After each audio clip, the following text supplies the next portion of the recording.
Est-ce que ça te fait du bien? Ça te fait du bien? Dis, actuellement, va à l'hôpital des femmes, tout leur argent, c'est dans les médicaments. C'est une souffrance financière.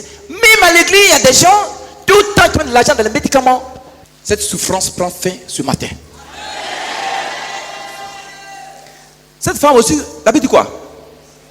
On l'avait rejetée. La société l'a rejetée. Donc, elle avait aussi une souffrance sociale. Son mari l'a abandonnée. Ses enfants disent qu'elle sentait. Ses meilleurs amis aussi l'ont abandonnée parce qu'elle était dans la souffrance. Il ne voulait plus partager sa souffrance. Il faut être dans la souffrance pour voir vraiment tes vrais amis. Mais ce matin, la souffrance que Satan t'a imposée dans les maladies, pour te faire souffrir, pour qu'on se moque de toi, ce matin, cette souffrance va prendre fin. Est-ce que tu crois à ce que je viens de dire ça même? Des souffrances du diable, souffrance de la maladie, souffrance financière, toi qui m'as été imposé pour dépenser de l'argent à la sorte de la vie.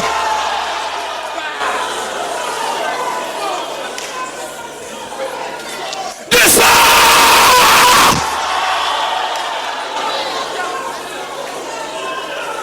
Prie, il faut prier. Il faut prier ça.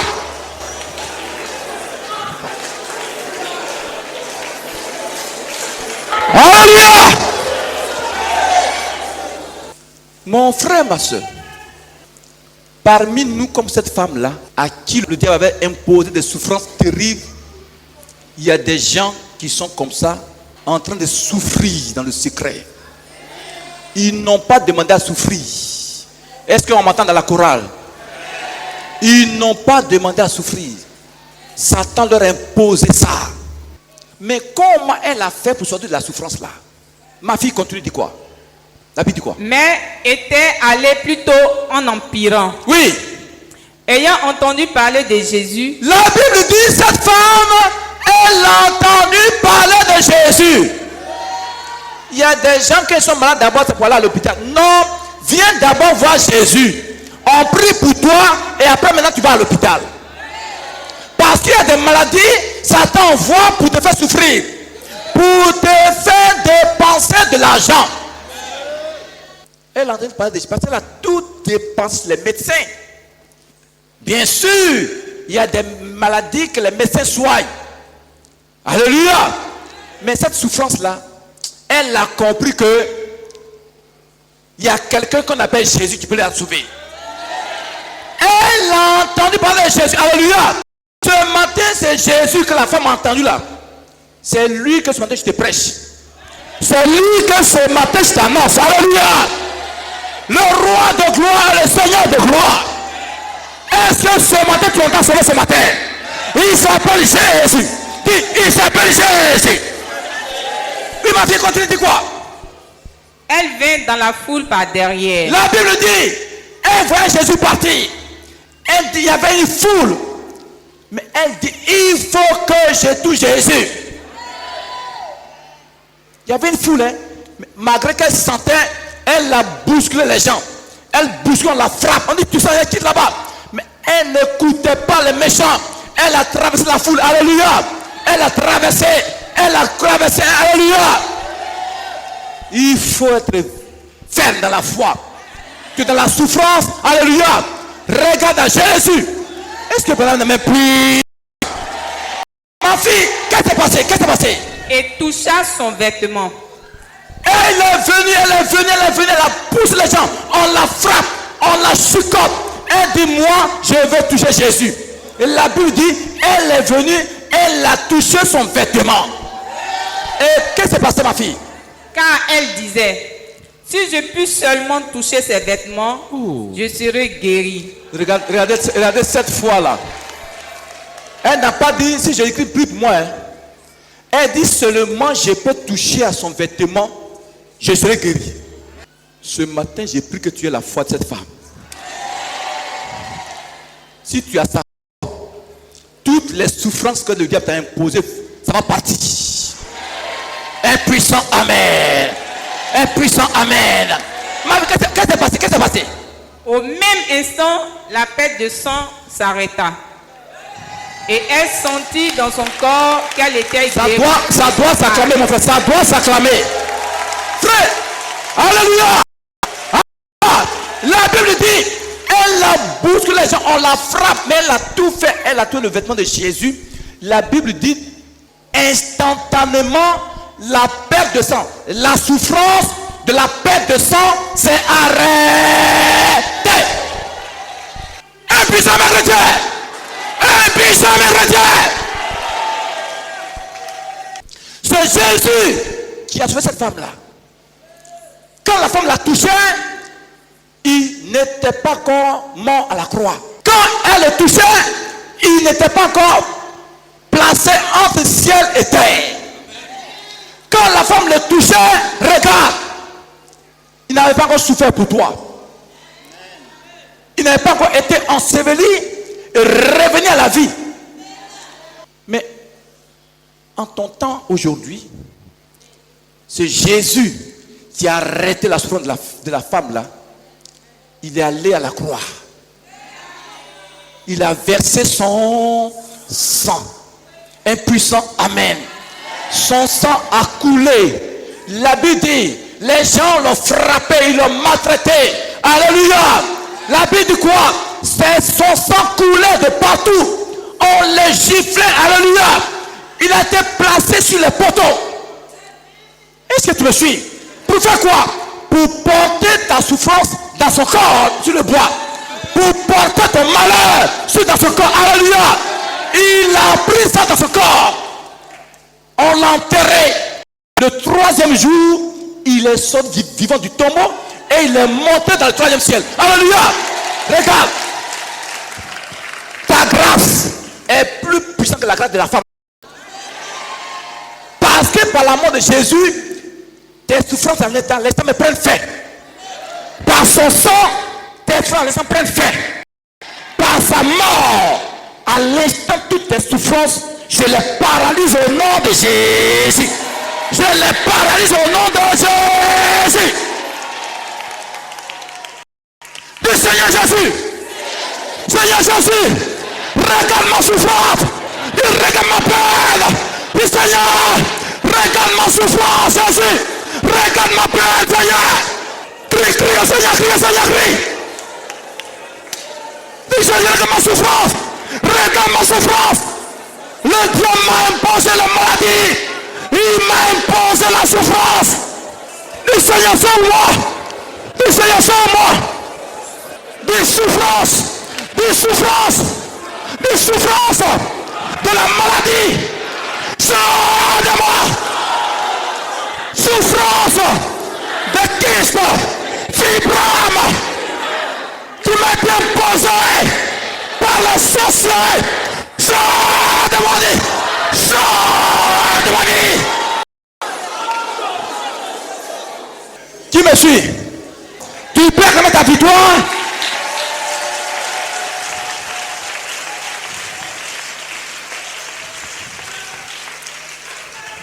On va voir que dans la Bible, une autre souffrance que le diable a imposée à beaucoup de gens parmi nous.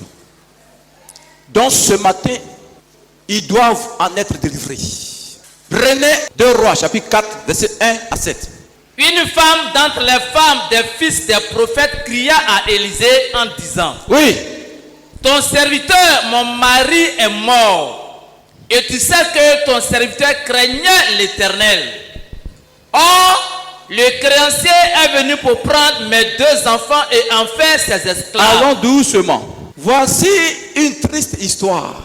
Voici un oint de Dieu. Chrétien, tu suis, hein? Un oint de Dieu, un prophète du Dieu vivant. La Bible dit qu'il est mort. Et il a laissé une femme et 2 enfants. Et la Bible dit, en mourant, il a laissé des dettes. Il avait pris des dettes chez un païen. Prophète qui allait prendre crédit chez un païen. Pourquoi? Parce que dans son église, les chrétiens ne donnaient pas les offrandes. Pour autant, il y avait plein de fidèles. Impuissants. Amen. En tant que frère enfant de Dieu, il ne pouvait pas demander aux chrétiens. La Bible dit les morts en laissant des dettes. Et la Bible dit celui à qui il devait l'argent est venu prendre ces 2 garçons en esclavage. Ici, comprennent. Ça veut dire quoi? Cette famille-là, ce n'est pas les enfants qui ont pris le crédit. Ce n'est pas la femme qui a pris le crédit. C'est le mari qui allait prendre le crédit. Mais regardez, ce sont les enfants, on est venu prendre pour faire 2 esclaves. L'esclavage leur a été imposé. Est-ce qu'ils voulaient être esclaves? Ça leur a été imposé. La pauvre femme, voici une dette qui lui a été imposée. C'est pourquoi Dieu dit d'aider les veuves. Une dette imposée à la pauvre femme.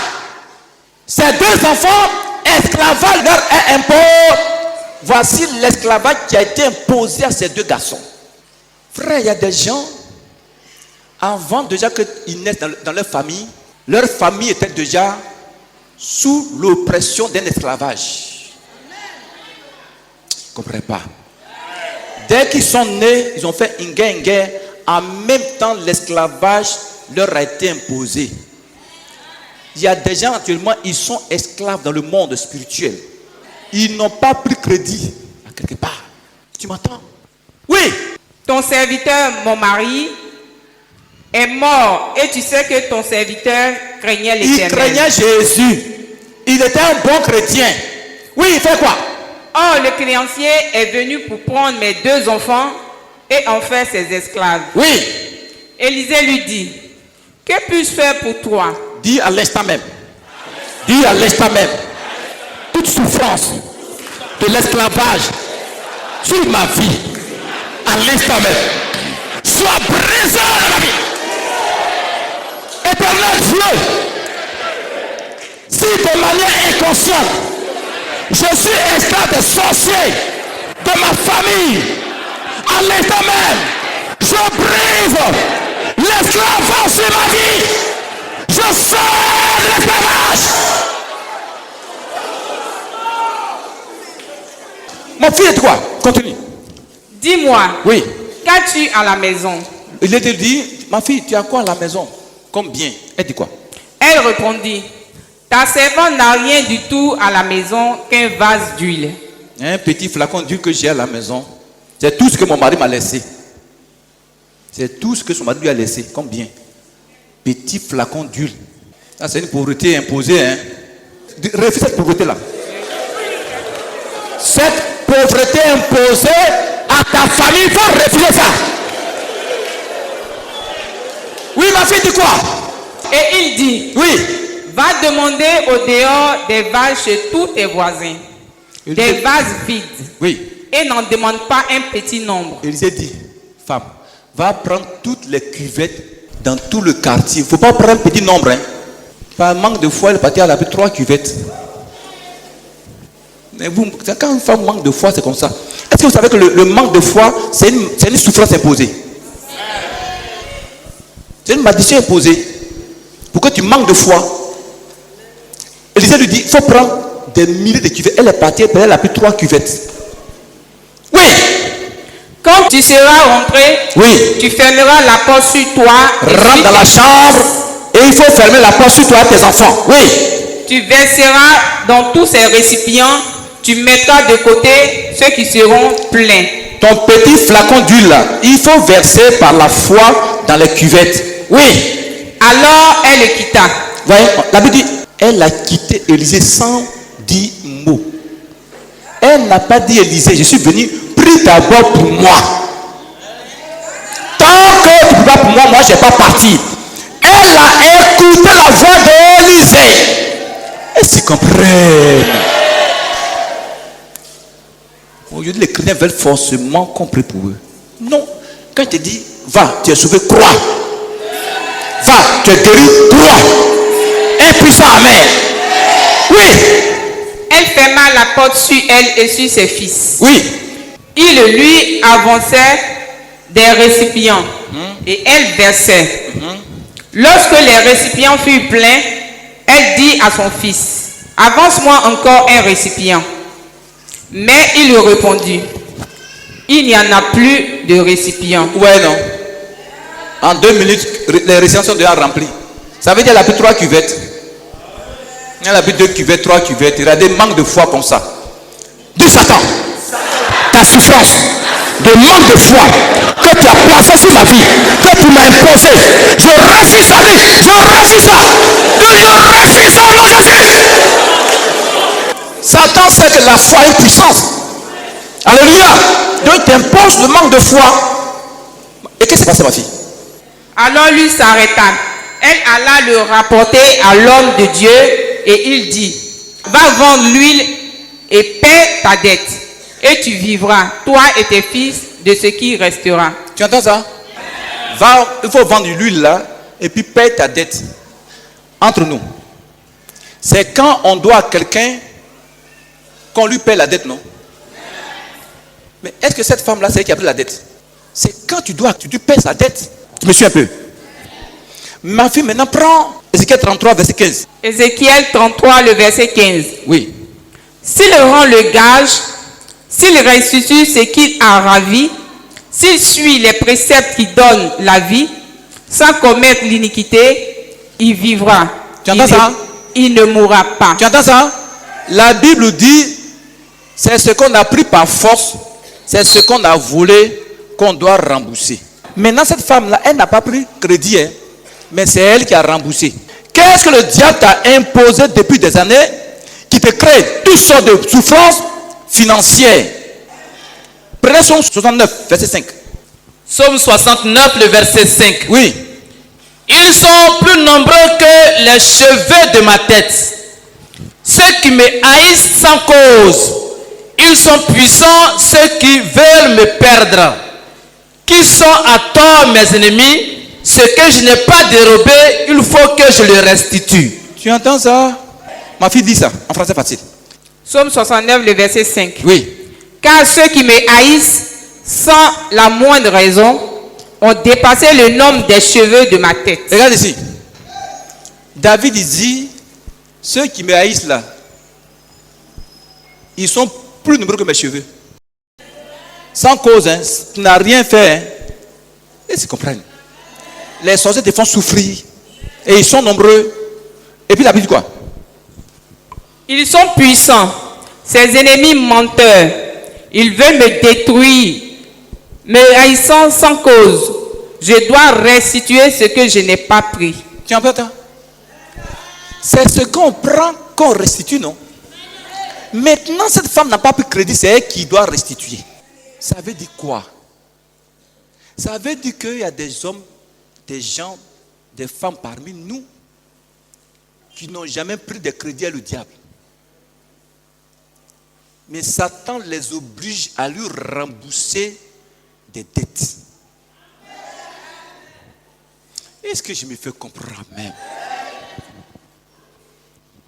Je vais vous donner un exemple. Tes ancêtres, partant de maternelle, avaient pris par exemple des crédits à Satan. Tes parents avaient pris par exemple crédit à Satan. Il y a les sorciers. Tu m'entends? Et puis, ils n'ont pas payé la dette là, ils sont morts. Maintenant, toi, le petit-fils, la petite-fille qui est née, tu n'es au courant d'aucune dette.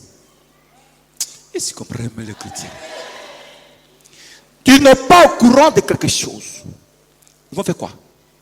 Donc, c'est au travers de ton étoile, tu vas maintenant payer les dettes de tes parents. En quoi faisant? Les sorciers disent, sa mère, sa grand-mère nous doit. Elle n'a pas payé la dette, elle est morte. Son grand-père. Donc sa petite fille là, tout son argent, son étoile là, ça nous appartient. Et si vous comprenez même, tu vas souffrir en train de faire tes activités. Tu es fonctionnaire, tu travailles. Tu ne sais pas où l'argent là, ça s'en va. Pourquoi? Parce que de manière involontaire, l'argent qui gagne là, ça tombe dans le camp du diable. En train de payer les dettes de tes parents. Mais c'est parce que tu n'es pas avec la femme là, cet enfant. Il ne comprend pas les chrétiens. Et parmi nous, il y a des gens qui ont payé ces gens diaboliques. On les oblige à payer ces gens de dettes. Ses grands-parents nous doivent. Ils n'ont pas payé, ils sont morts. Donc elle doit souffrir. Elle fait son petit commerce. Il vient la nuit, il vole l'argent. Tout récemment, il y a un monsieur qui a appelé. Le monsieur dit qu'il a des maisons partout à Abidjan. Il y a des moments, on vient verser l'argent des maisons. Il met ça dans son tiroir. Matin, il ne voit pas l'argent. Pourquoi?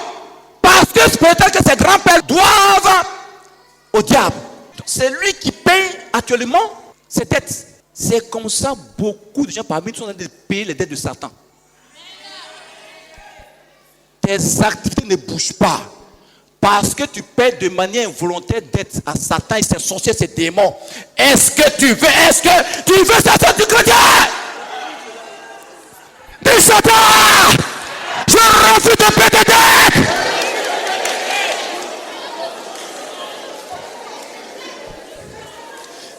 Je commande et j'ordonne que toute dette que tu payes au diable, au sorcier de manière volontaire, à l'état soit en ta vie. Dis à l'instant même, dis à l'instant même. Je brise sur ma vie toute dette du diable qui m'a imposé à payer à la place de mes ancêtres. Je dis à l'instant même, je refuse de lui payer ses dettes. Je lui arrache ma finance au nom de Jésus. Qui me suit? Alléluia. Frère, tu n'as pas volé Satan, mais il va t'obliger à lui restituer ce qui est dans ta main. Dis, c'est pas normal. Dis, c'est pas normal. Alléluia. Un autre exemple. Tes ancêtres ou tes parents, paternels et maternels, par exemple, étaient des sorciers. Et maintenant, ils ont mangé les enfants de leur collège sorcier. Et puis, ils n'ont pas payé. Ils sont morts. Parce que là-bas, le crédit ne reste pas. Hein. Maintenant, toi, tu es le petit enfant, la petite fille. Tu es né, tu n'es pas au courant que tes parents, tes ancêtres étaient dans le monde de la sauterie. Tu n'as pas vu toutes les nuits, les gens viennent t'attaquer. Tu as fait quoi qui? Donc, ils t'attaquent dans le but de prendre ton âme pour payer la dette de tes parents. Parce qu'ils ont mangé pour eux, donc ils doivent aussi te manger. Ou bien, ils attaquent tes enfants dans le but de prendre leur âme, leur étoile. Tu dors toutes les nuits, tu es attaqué. Tu es attaqué. Tu ne comprends rien. Tu jeûnes, tu pries. Tant que tu n'annules pas la dette des sorciers de ta vie, ils vont toujours t'attaquer. Ils vont attaquer tes enfants. Ils vont attaquer ton mari. Parce qu'ils vont attaquer ton mari pour ne pas que tu aies la paix. Est-ce que je m'entends même ce soir? Tu me suis? Mais moi, je refuse que tu payes les dettes de tes parents. On est en fin d'année, non? C'est là les sorciers vont commencer maintenant dans le but de réactiver le remboursement de leurs dettes. C'est là que vous allez voir que beaucoup de gens vont mourir dans les familles. Des gens vont mourir par accident, dans le sommeil. Il y en a, ils vont leur imposer à gaspiller l'argent dans les maquis, dans les bistrots, dans les femmes. Est-ce que tu me fais comprendre ce matin? Ce matin, je commande et j'ordonne que toute dette de tes parents sur toi s'efface. Toute dette qui t'a été imposée par Satan, tu ne l'as pas volée. Alléluia. Il veut que tu lui rembourses son argent. Je refuse cette vie au nom de Jésus. Dieu le savait. Je me tiens dans le sang de Jésus. Chrétien, chrétien, chrétien, chrétien. Dieu le savait. Je me tiens dans le sang de Jésus. Je commande et je ordonne que toute dette imposée sur ma vie, qui détruit mes finances, qui me pousse à gaspiller de l'argent dans la maladie, à l'instant même, j'annule les dettes. J'annule les dettes. Au nom de Jésus, faire pour que maintenant les souffrances soient à hauteur de ta vie? Prenez Exode 3, verset 7. Puis on va arrêter. L'Éternel dit, j'ai vu la souffrance de mon peuple qui est en Égypte. Et j'ai entendu les cris que lui font pousser ses oppresseurs. Tu entends ça? Jésus-Christ dit quoi? Il a vu ta souffrance depuis là-haut. Et ce matin, il est descendu pour te donner de la souffrance.